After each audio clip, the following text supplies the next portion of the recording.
부하들의 관심과 만족은 구강에, 움직임에 있습니다. 자극, 입으로 받는 거예요. 프로이트라고 하는 아저씨가 이거를 구강기라고 표현을 했죠. 보통 0세에서 1세까지니까 우리나라 나이로는 3살까지 구강기를 할 수 있습니다. 어린이집에 가면은 보통 3살이 만 1세반으로 등록이 돼요. 쪽쪽이나 자기 손가락, 젖병, 장난감, 온갖 것 다 입으로 갑니다. 그런데 부모님들이 그중에서 못 참는 게 있어요. 사람을 무는 아이들, 콱 물어버립니다. 아이들이 무는 이유가 굉장히 다양해요.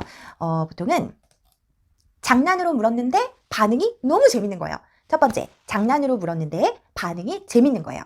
아빠가 스마트폰만 하고 자기랑 안 놀아줘. 엄마가 막 부엌 일만 하고 막 열심히 아기 이유식 막 다지는 거예요. 자기랑 안 놀아줘. 막 기어가서 콱 물어버리는 거예요. 그러면 엄마나 아빠가 으아! 하면서 아이를 쓱 돌아보는 거죠. 그럼 아이 입장에서는 이렇게 물었더니 엄마 아빠가 나랑 놀아주네. 계속 물어야겠다. 라는 학습으로 계속 물게 되는 거죠. 두 번째, 말은 못하는 시기인데 감정은 느껴요. 슬프고 분노하고 화나면 아이들은 울면 되지만 그 외의 기쁨, 흥분, 뭔가 애착 대상과의 격렬한 무언가를 표현하고 싶을 때 콱 물어버리는 경우가 많습니다. 이게 구강기라고 표현한 프로이트 아저씨에 의하면 리비도라고 표현되는 성적인 에너지가 표출되는 형태인데 아기들은 아직 성적인 에너지라기보다도 뭔가 흥분하고 기쁜 에너지가 표출된다라는 게 좀 비슷할 것 같아요. 아빠랑 엄마랑 놀다가 막 너무 재밌고 막 흥분되는데 이 감정을 막 주체하지 못하겠어. 상대방에게 엄마 아빠한테 내 기쁜 감정을 표현해주고 싶어 라고 할 때 꽉 물어버리는 겁니다.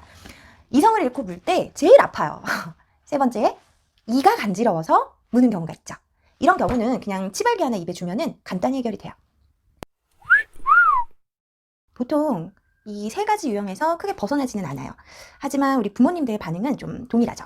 먼저 으악 하고 소리를 지르거나 애들이 입을 벌리면서 막 다가와요. 막 이렇게 벌리면서 다가오면 도망가거나 소리를 지르죠. 이제 그러면 애들이 재밌어서 계속 하는 거예요. 아 재밌다. 아 너무 재밌어. 이러면서 무는 아이를 고치고 싶으면 반응하지 마세요. 그리고 평상시에 많이 놀아주셔야 되는 거예요. 애가 자기를 물어야지만 부모가 내게 반응해서 나랑 놀아준다라고 하는 공식을 가지지 않도록 아이와 많은 감정적인 교류를 하는 게 좋습니다. 부모가 하루 종일 24시간 동안 애랑 같이 있는데 아니 선생님 제가 애랑 공유를 안 하겠어요? 내가 아빠가 퇴근하고 휴대폰도 못 보고 애랑 같이 있다가 너무 피곤해서 잠드는데 내가 우리 애랑 교류를 안 하겠어요? 항변하고 계시죠? 아니에요. 물론 부모님이 우리 아이들과 함께 계시죠. 함께 계세요. 어떤 부모는 아이랑 같이 있지 않는 부모도 있어요. 이런 경우는 이제 뉴스나 신문 기사에 나와야 하는 아이를 방치하는 부모님이시고 일반적으로는 우리 아이들 옆에 보호자가 항상 같이 있습니다. 그런데요. 같이 있는 게 감정적 교류를 하는 건 아니에요. 개인적인 나만의 시간을 갖지 못해서 우리 부모님도 힘든 거 다 알고 있습니다. 그런데 아이가 나와 같은 공간에 있다고 해서 내가 아이와 놀아주고 있는 거는 아니에요. 말 그대로 그냥 같은 공간에만 있을 뿐인 거예요. 내가 아이와 눈을 맞추고 말을 주고받고 기쁨을 공유하고 슬픔도 공유하고 안고 뒹굴고 같이 깔깔깔깔 웃고 하는 게 놀아주는 겁니다.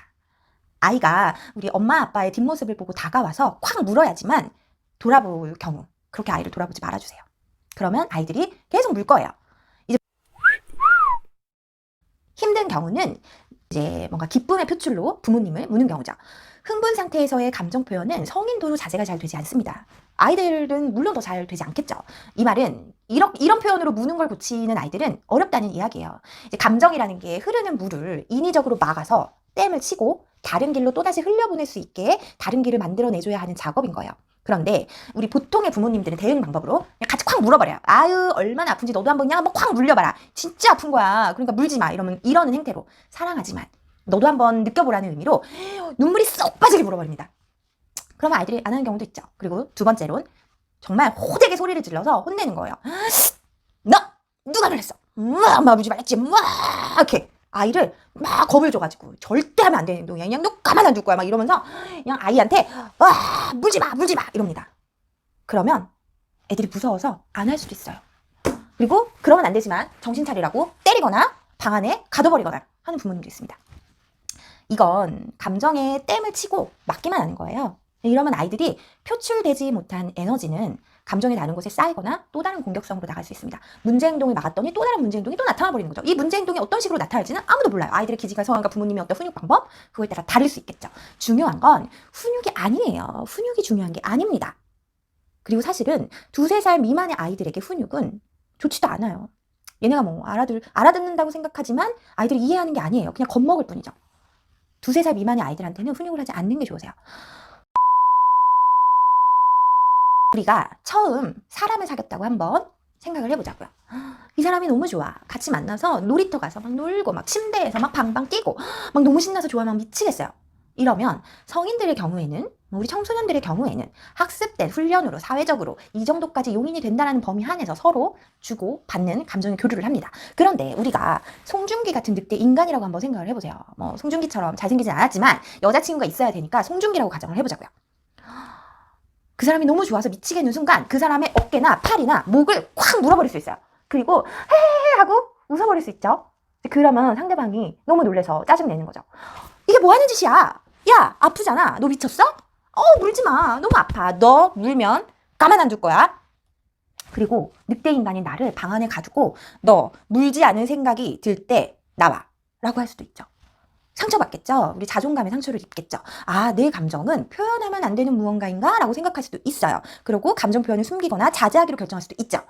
아이들한테 물렸을 때 일단 화내거나 혼내거나 어딘가에 가두지 마세요. 아이들에게 알려주는 게 선행이 돼야 합니다. 모르고 한 거예요. 어깨를 딱 잡고 말씀을 하시자고요. 눈을 보고. 공주야, 네가 이렇게 물면 엄마가 너무 아파. 우리 다른 방법으로 기쁨을 표현해볼까? 만세! 만세! 종구도 한번 해봐. 만세! 박수! 박수! 네가 이렇게 물면 엄마가 너무 아파. 우리 다른 방법으로 기쁨을 한번 표현해볼까? 박수! 나은아, 네가 이렇게 물면 아빠가 너무 아파. 우리 다른 방법으로 기쁨을 표현해볼까? 100번 넘게 알려준다 생각하시고 주구장창 하셔야 돼요. 한 10번쯤 했는데 애가 못 알아들어. 계속 물어요. 그러면 어머 화나죠. 어머 내가 10번이나 알려줬는데 너 왜 아직도 나를 깨무니? 너 엄마가 하지 말랬지? 이렇게 나오는 거예요. 화내고 소리 지르고 또 같이 깨물고 애 어깨 잡고 막 엉덩이 등짝 때리고 의자에 앉혀놓고 생각하고 일어나 하고 벌 주고 이런 거 하지 마세요. 100번, 1000번 아이가 바뀔 때까지 해보자고요. 그럼 어느 순간 아이가 물려고 하다가 엄마가 박수 하면 박수를 막 치는 에너지로 바뀌어요. 아이가 물려고 입을 물고 다가오다가 아빠가 만세! 만세! 이러면 물려고 하는 에너지가 두 손을 드는 에너지의 표현으로 흘러갑니다. 그러다 어느 순간 기쁨의 표현은 박수나 만세 같은 우리 사회적으로 타인에게 피해를 주지 않는 방향으로 바뀌게 되는 거죠. 아이들을 윽박 지르고 혼내고 무섭게 해서 못하게 할 수 있어요. 가장 즉각적인 거죠. 그렇게 되면 아이들의 창의성이랑 감정적인 자율성에 피해가 갈 수도 있어요. 이게 무슨 개소리야 하는 어른들도 있어요. 그런데 장기적으로 봤을 때 이게 진짜 중요한 겁니다. 제가 부모님들한테 선택할 수 있는 선택지를 주는 거지 강요하는 거는 절대 아니에요. 육아는 시간과의 싸움이고 지루해요. 하루 이틀에 쌓이는 게 아닌 거 알고 계시죠?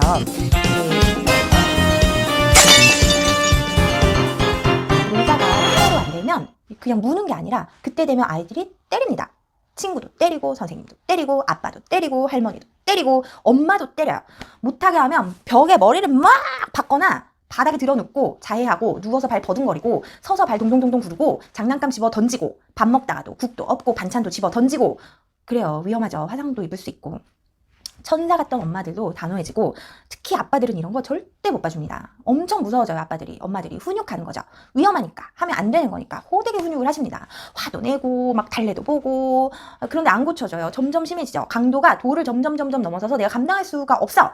내가 훈육을 하면 할수록 애가 더 안 좋아지는 것 같아. 이제 그러면 우리 부모님들이 시름이 깊다 못해 부부 사이도 안 좋아지고 싸우고 애만 보면 짜증나고 슬퍼지고 우울해지고 이렇게 되는 거예요.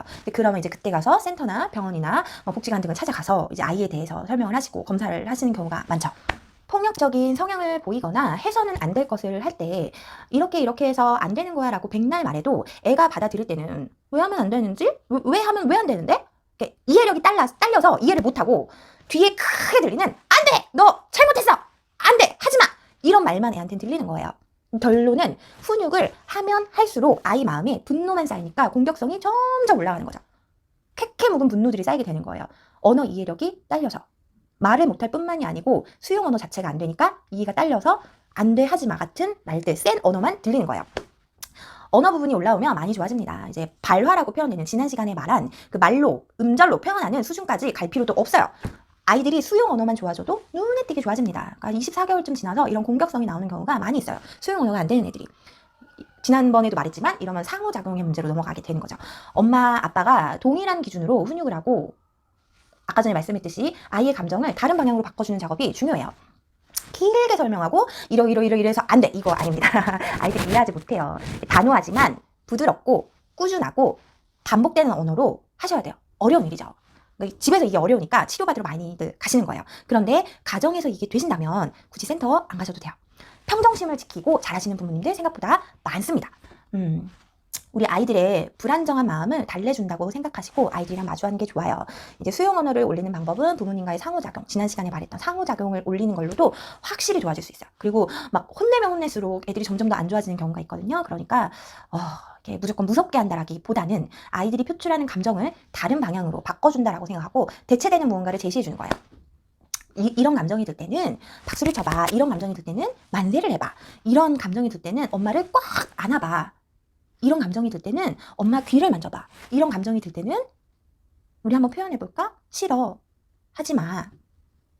말을 못하는 아이라면 언어적인 표현을 할 수 있게끔 부드럽고 단호하게 반복하고 또 반복하고 어제도 하고 오늘도 하고 내일도 하고 이틀 뒤에도 하고 일주일 뒤에도 하고 2주 뒤에도 하고 3주 뒤에도 하고 한 달 뒤에도 하고 2달 뒤에도 하고 3달 뒤에도 하고 4달 뒤에도 하고 5달 뒤에도 하고 6달 뒤에도 하고 1년 뒤에도 하고 아이가 바뀔 때까지 주구장창 해주는 수밖에 없어요.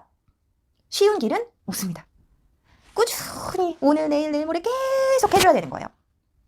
왜 하지 말아야 하는 행동을 할까? 이게 너는 문제야 라고 생각을 하고 아이랑 마주하면 부모님도 공격적이 되고 방어적으로 되고 화내게 됩니다.